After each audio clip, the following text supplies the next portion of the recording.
Hello, thank you for inviting me. It's a real privilege to be part of this important gathering. My name is Jamie Kneen. I work for a small nonprofit called Mining Watch Canada. Mining Watch exists because the mining industry has a large footprint in Canada, historically and to the present, in the occupation and colonization of Indigenous territories and in imposing massive environmental and social costs on Indigenous and non-Indigenous communities alike, but also because Canadian mining has a dominant presence worldwide. The impacts are similar, but the recourse that affected communities have to prevent or seek redress from harm is even more limited. Mining Watch was created to try to address that power imbalance.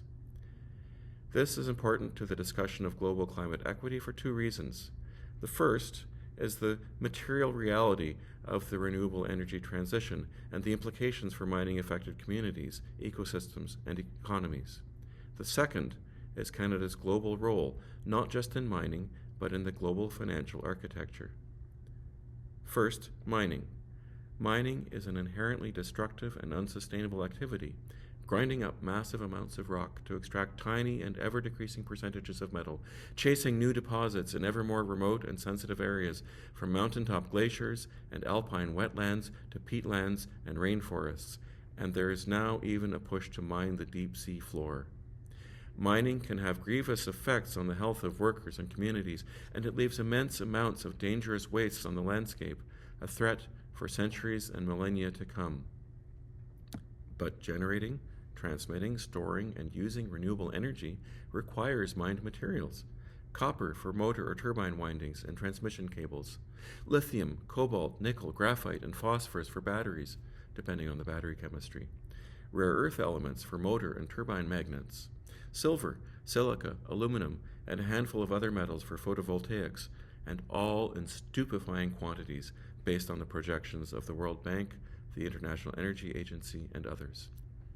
Mining of all of these minerals would need to expand many times over to supply the electrification and continued growth of the global economy.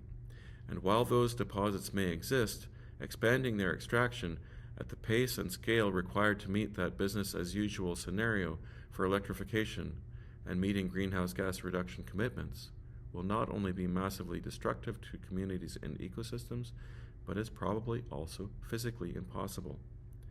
Meanwhile, mining production and its impacts are not evenly distributed. Mineral reserves are often found in remote areas, in indigenous territories, and in developing countries, and they are part of a merciless process that continues to extract resource riches for the benefit of wealthy investors.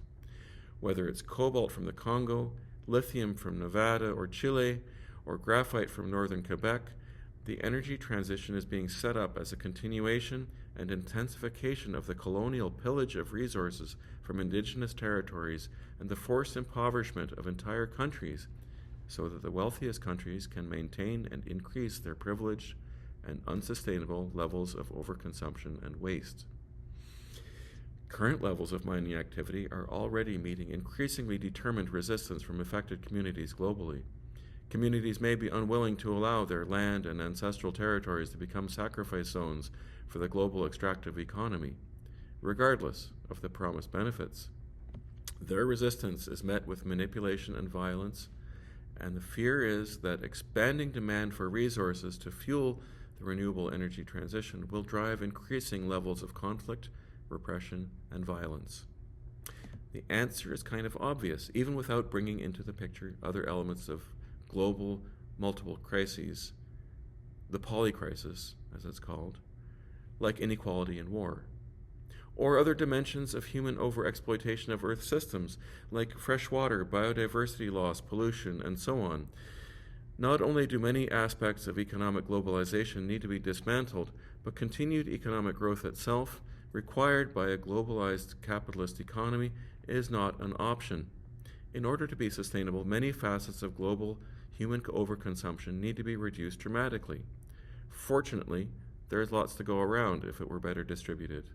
Unfortunately, those who have hoarded unreasonable amounts of wealth and resources, and control of wealth and resources, are resistant to giving it up. This brings me to the specific role that Canada plays. Canada's internal colonialism and the extraction of mineral wealth from Indigenous territories, the not-so-proud foundation of Canada's mining industry, also began to turn outwards as Canadian corporations gained stature in the 1960s, with Inco's expansion into the military dictatorships of Indonesia and Guatemala. That expansion really took hold in the 1990s as neoliberal reforms took effect around the world, as the World Bank and the International Monetary Fund used developing countries' debt they incurred trying to build economies out of the scraps left behind by colonial wealth extraction, to impose structural adjustment plans and new trade and investment rules. Canada was and is an enthusiastic supporter and participant in these processes, working with or on indebted countries to rewrite their mining, environmental, and labor codes, and signing investment and tax agreements to facilitate and protect Canadian mining investment. One of the least known but most pernicious mechanisms is investor-state dispute settlement, or ISDS, part of those investment agreements that allows investors to sue governments for making decisions that interfere with their profitability, protecting wetlands and community water supplies, for example, for millions and even billions of dollars in compensation. Well, Canadian corporations expanded globally as a result, and by 1999, increasing concerns from communities around the world facing new Canadian mining projects was a big part of what prompted the creation of my organization. Canada still has no meaningful safeguards in place. We have a toothless ombudsperson for responsible enterprise, an anti-corruption law that is largely unenforceable, and weak securities laws. Canadian corporations are essentially free to do whatever they can get away with and stash the proceeds in offshore bank accounts. They can violate environmental, labor, Indigenous, and human rights laws and standards, and the Canadian government will still support them. The profits flow to the investors, and the actual materials also overwhelmingly flow to wealthy countries. This is where the raw materials of the global economy come from. The renewable energy transition is unfolding along the same patterns of exploitation and exclusion. We cannot allow that to happen. We need an energy transformation, not a transition. Where mining takes place, it must be done to the highest possible standards and with the consent of affected communities, but addressing overall demand is crucial. Global structures of extraction and consumption are both unjust and unsustainable. Urgent, effective climate action not only includes but requires global and intersectional environmental and economic justice. Thank you.